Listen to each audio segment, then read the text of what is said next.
President Trump wasn't responsible for this, but I believe he hastened its eventuality. The political sands are shifting in the United States. That's the focus of tonight's preamble.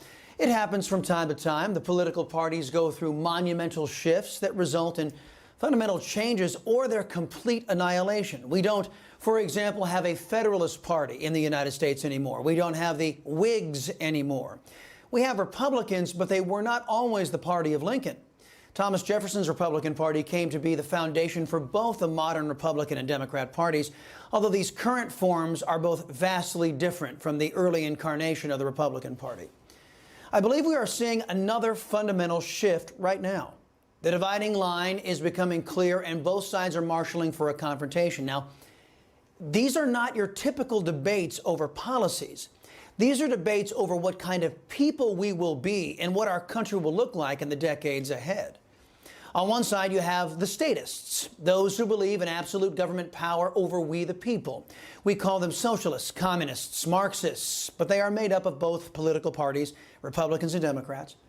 These are the people pushing the idea that America is a racist country due to our founding and freedoms. That's why they say the nation must be torn down and rebuilt in a collectivist image in the name of equity.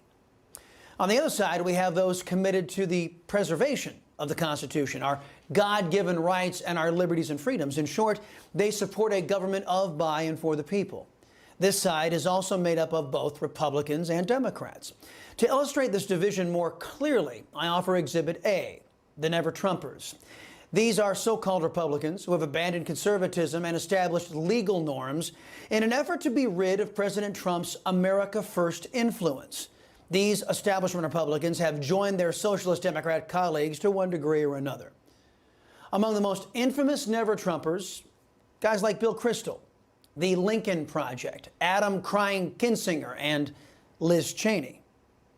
You know, Liz Cheney's her BFF is now Adam Schiff, the biggest liar in Congress who lied about the Steele dossier and attacked President Trump and drug America through the witch hunt, Russian collusion, wasting over 35 million taxpayer dollars. I think Liz Cheney would fit in well in the Democrat Party. As a matter of fact, maybe she can replace Nancy Pelosi. But Liz Cheney, yeah, I've been trying to kick her out of the GOP conference, but I can't get the rest of the conference to go along. Well, it looks like the people of Wyoming might have beaten Marjorie Taylor Greene to it.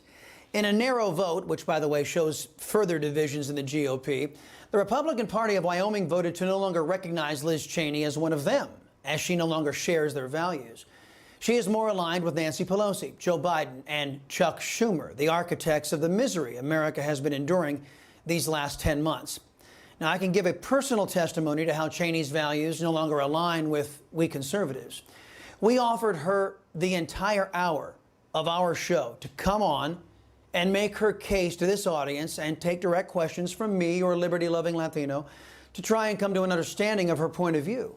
We left the offer on her voicemail in her office. You know, we never got the courtesy of a no thank you response from her office. You see, because Cheney has adopted the unaccountability and the royal attitude exhibited by Socialist Democrats. They don't have to explain their actions to we the little people. In their view, our job is to just obey them without question. Now, on the other side of the equation, Exhibit B, some Democrats are fleeing the Socialist Party.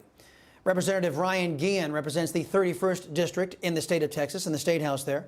After 19 years as a Democrat, he has left the Socialist Party and become a Republican. He left because the Socialists are no longer pro-business. They are no longer pro-rule of law. They are no longer pro-American.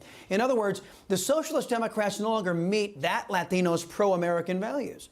Mr. Guillen is scheduled to be on the Chris Salcedo Show tomorrow. You'll hear his own words.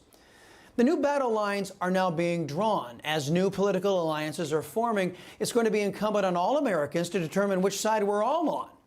Will you side with those who seek to destroy America, our Constitution, our rights, and way of life? Or will you stand with the vision of the Founding Fathers and preserve this last best hope for mankind on Earth? Hey, I'm Rob Finnerty. Thanks for watching. If you enjoyed this video, please join the conversation in the comments below. Don't forget to subscribe, too. Hit the bell icon to be alerted to breaking news. And remember, there's a whole lot more on Newsmax TV, America's fastest growing cable news network. Newsmax TV, we're real news for real people.